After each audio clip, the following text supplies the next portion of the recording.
కాకినాడ జిల్లా జగ్గంపేట మండలం రాజపుడి గ్రామంలో గత నెల 31వ తేదీన ఎస్సీ మాదిగ కులం వారిపై దాడి చేసి గాయపరిచిన అగ్రవర్ణాల ముద్దాయిలను వెంటనే అరెస్ట్ చేయాలని ఎంఆర్పీఎస్ఎస్ రాష్ట్ర వ్యవస్థాపక అధ్యక్షులు బొంగ సంజయ్ మాదిగ కాకినాడ జిల్లా కలెక్టర్ని కలిసి ఫిర్యాదు చేశారు. ఈ సందర్భంగా ఆయన మాట్లాడుతూ ఈ ఘటనలో జగ్గంపేట పోలీస్ వారు ఇంతవరకు ఏ విధమైన చర్యలు తీసుకోకుండా ముద్దాయిలను తప్పించి కేసును నీరుగార్చే ప్రయత్నం చేస్తున్నారని ఆరోపించారు.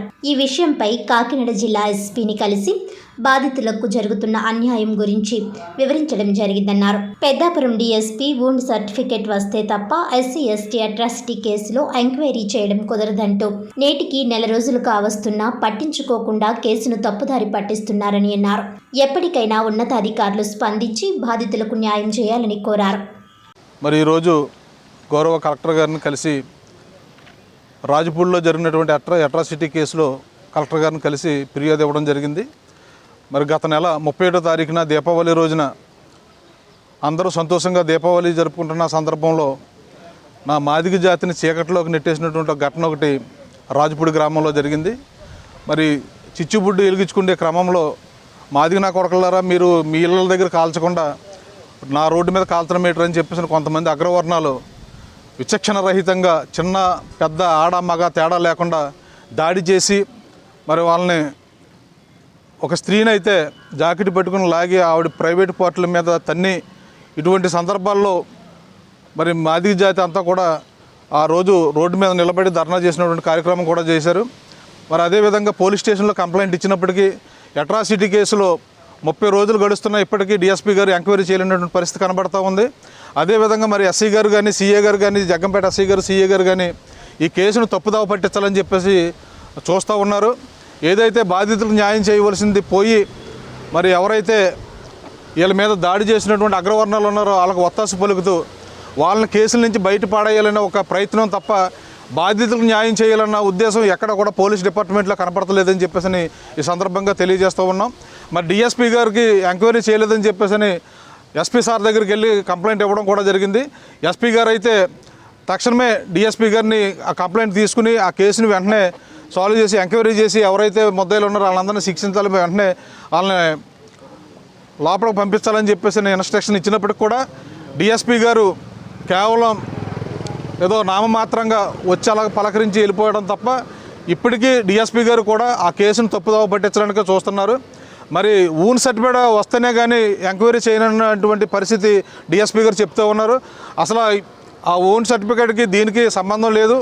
అయినా కానీ బాధితుల్ని చక్కగా అసలు ప్రభుత్వం టీడీపీ ప్రభుత్వం వచ్చిన తర్వాత దళితులకు ఎక్కడైనా అన్యాయం జరిగితే ఖచ్చితంగా న్యాయం జరుగుతుంది అని చెప్పేసి ఒక ఉద్దేశంతో ఉన్నాం. మరి ఎన్ని ప్రభుత్వాలు మారినప్పటికీ దళితుల పరిస్థితి ఇలాగే ఉన్నటువంటి పరిస్థితులు కనపడుతున్నాయి. చంద్రబాబు నాయుడు గారు ముఖ్యమంత్రి గారు పదవులు లేకపోతే ఏ పార్టీ అని కూడా చూడకుండా ఎవడైనా తప్పు చేస్తే వెంటనే శిక్షించండి అని చెప్పేసి ఆయన చెప్పినప్పటికీ కూడా ఇక్కడ ఉన్నటువంటి పోలీసు అధికారులు నిర్లక్ష్యం వహిస్తూ దళితుల పట్ల నిర్లక్ష్యంగా ఉన్నటువంటి పోలీసు అధికారుల మీద చట్టపరమైనటువంటి చర్యలు తీసుకోవాలని చెప్పేసి మేము విజ్ఞప్తి చేస్తూ ఉన్నాం. మరి అదేవిధంగా ఈ కేసుని 24 గంటల్లో డిఎస్పీ గారు ఎంక్వైరీ చేయకపోతే జగ్గంపేట పోలీస్ స్టేషన్ ముట్టడికి మేము సిద్ధం కాబోతున్నాం దళితులు అందరం అని చెప్పేసి ఈ సందర్భంగా తెలియజేస్తూ ఉన్నాం. మరి బాధితులు ఇంత ఆ గ్రామంలో ఇంత చిత్రహింసలకు గురి కాబడిన ఇప్పటికే అక్కడ ఉన్నటువంటి అగ్రవర్ణాలు ఇలా ముందు తిరుగుతూ ఇలా సవాల్ చేస్తూ ఒక ఎకరం పొలం తీసేసి మిమ్మల్ని అందరినీ చంపేస్తామరా అన్నటువంటి పరిస్థితి డిఎస్పీ గారితో చెప్పాము, అలాగే ఎస్సీ గారితో సీఏ గారితో కూడా చెప్పాము. అయినా కానీ వాళ్ళు నవ్వుకుంటూ అదేముంటుందిలేండి గ్రామాల్లో అదేముండదు అని చెప్పేసి అంటే దళిత మాన ప్రాణాలకు విలువ లేవు పోలీస్ డిపార్ట్మెంట్ వారికి అని చెప్పేసి ఈ సందర్భంగా తెలియజేస్తూ ఉన్నాం. ఈ విషయాన్ని అవసరమైతే సీఎం చంద్రబాబు నాయుడు గారి దృష్టికి కూడా తీసుకెళ్ళి అలాగే పవన్ కళ్యాణ్ గారి దృష్టికి, లోకేష్ గారి దృష్టికి, డీజీపీ గారి దృష్టికి, మరి హోంమంత్రి గారి దృష్టికి తీసుకెళ్లి బాధితులు న్యాయం జరిగేటంత వరకు మేము వీళ్ళకి అండగా ఉంటామని చెప్పేసి సందర్భంగా తెలియజేస్తూ సెలవు తీసుకున్నాం. జై మాదిగ, జై అంబేద్కర్. కాకినాడ స్వర్ణాంధ్ర కాలనీలో అగ్ని ప్రమాదానికి గురై నిరాశ్రయులైన బాధితులను ఆదుకునేందుకు కూటమి ప్రభుత్వం ఎప్పుడూ ముందుంటుందని Kakinada smart city MLA Vanamadi Kondababu అన్నారు. ఈ సందర్భంగా బాధిత కుటుంబాలకు అభయ బ్లడ్ డొనేషన్ క్యాంప్ ప్రతినిధి రాజేష్ సహకారంతో బియ్యం బ్యాగులతో పాటు నిత్యావసర వస్తువులను అందజేశారు. అనంతరం ఆయన మాట్లాడుతూ అగ్ని ప్రమాదంలో 15 కుటుంబాలకు చెందిన 60 మంది నిరాశ్రయులయ్యారని, వారిని ప్రభుత్వం తరపున ఆదుకునేందుకు అన్ని చర్యలు తీసుకుంటున్నట్టు తెలిపారు. ఈ కార్యక్రమంలో రాష్ట్ర సెట్టిబుల్స్ కార్పొరేషన్ డైరెక్టర్ ఓమి బాలాజీ, మాజీ కార్పొరేటర్ తుమ్మల సునీత, తెలుగుదేశం పార్టీ నగర ప్రధాన కార్యదర్శి తుమ్మల రమేష్, ఇతర టీడీపీ నాయకులు తదితరులు పాల్గొన్నారు.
మరి ఏదైతే నిన్నటి రోజున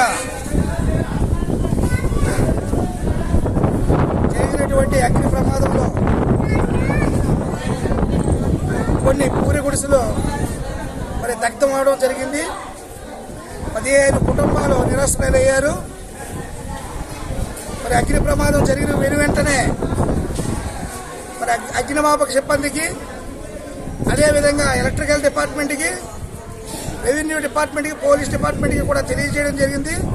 యుద్ధ ప్రాతిపదికన వచ్చి మరి నిన్నటి రోజున అగ్ని ప్రమాద ఏదైతే మాపక సిబ్బంది కానీ ఆయా శాఖల వారందరూ కూడా హుటాహుటిన వచ్చి మరి అగ్ని ప్రమాదాన్ని ఎక్కువ జరగకుండా కాపాడటమే కాకుండా మరి ఎటువంటి మరి మనుషులకి ఎవరికి కూడా నష్టం జరగకుండా చేశారు.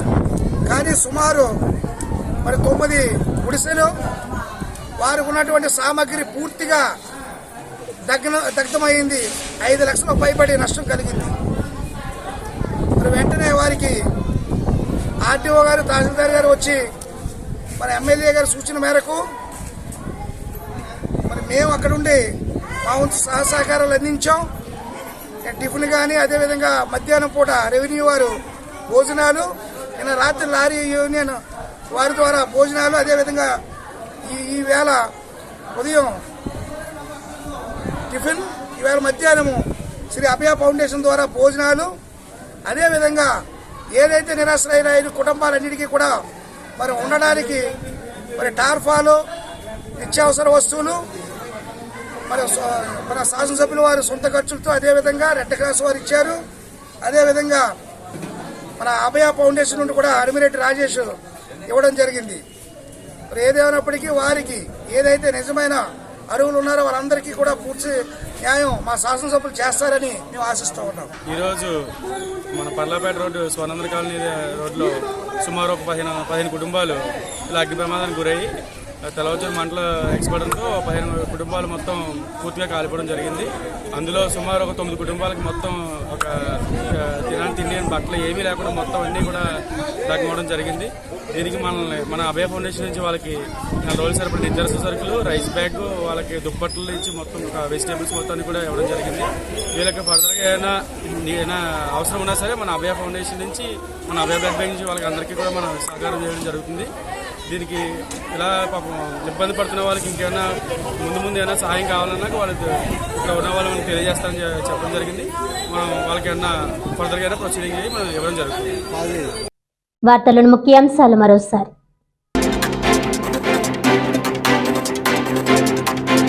కాకినాడ గ్లోబల్ హాస్పిటల్ ప్రముఖ వైద్యుడు డాక్టర్ BHPS వీర్రాజుకి రాష్ట్ర స్థాయి 2023-24 టైమ్స్ హెల్త్ ఎక్సలెంట్ అవార్డు.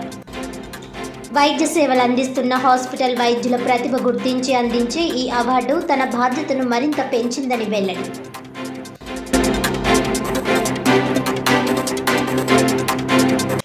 బాబు షూరిటీ బాదుడు గ్యారంటీ అనే రీతిలో కూటమి ప్రభుత్వ పాలన. డిప్యూటీ సీఎం పవన్ కళ్యాణ్ కాకినాడ పర్యటనతో కూటమి నాయకుల మధ్య ఐక్యత బయటపడిందన్న వైసీపీ కాకినాడ జిల్లా అధ్యక్షుడు కురసాల కన్నబాబు.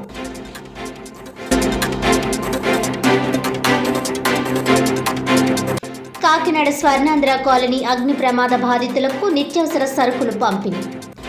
బాధిత కుటుంబాలను ప్రభుత్వం తరపున ఆదుకుంటామన్న సిటీ ఎమ్మెల్యే వనమాడి కొండబాబు.